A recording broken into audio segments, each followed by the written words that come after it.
Welcome back, guys. We are on to something really big here. What you didn't see at the start of the film there was that this fish absolutely ran with the hook and a lot of drag was going out. By the time we got the camera on, I was able to get a little bit of line back. What we're doing today is slightly different to normal. We're going to do a bit of a review in the coach's room, and we're going to go through what not to do and how to make things a little bit better, because what you're going to see shortly is things go horribly wrong here on what is probably one of the biggest fish I've ever caught. So if you're new here, please subscribe. Make sure you like the video as well. It does help us out. And let's sit back and have a look at the tape.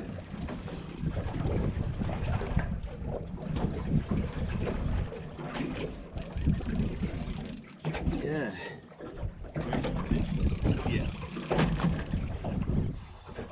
When this fish initially hit, I thought it could have been a shark, and I released a video a couple of weeks ago on a big shark that we caught, and when this initially ran, it did feel a little bit like that, but as I started to get control of the fish, there was actually quite a few head shakes going on, and there was a few little runs, but you could tell that this one wasn't a shark. So I was really excited about what it could be, because when we're out in these areas, we're always hunting for the big WA jewfish, and I thought maybe this is the chance to land the fish of a lifetime.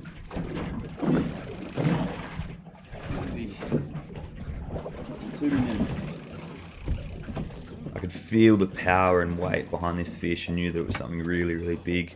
You can see in a couple of spots there as well, I'm struggling to lift it with two hands.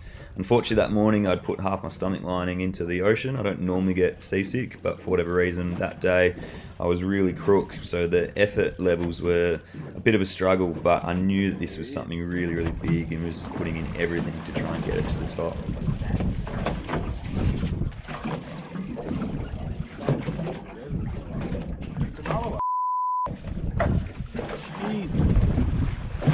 It's at this point that we get our first visual on the fish, and we see that it's a massive mulloway. It's at least 1 metre long, and the last thing that we're expecting to see, 45 metres of depth and 25 kilometres out to sea. We've got the net. It's nowhere near big enough to fit this fish. We're searching around everywhere for a gaff and cannot find our gaff. The worst thing that happens at this stage as well is that Nick gets a fish on, so he's struggling with the rod and he's got the net in his hand.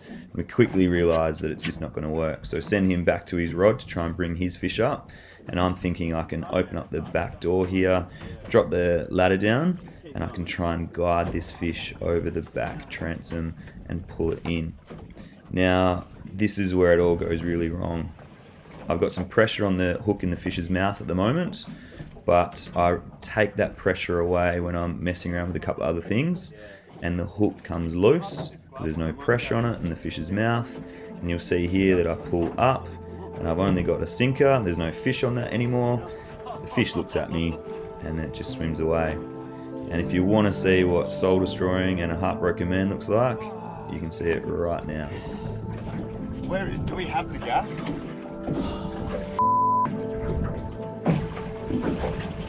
Oh. He was literally still so stunned. I shouldn't have. Oh, yeah, here he is, right at your foot. Yeah.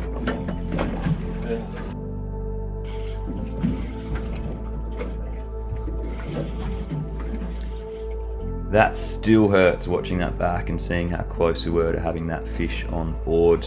To compound things, I find the gaff as soon as it's too late and the fish is already gone, and Nick loses his fish. So we go from having 2 to 0 very, very quickly.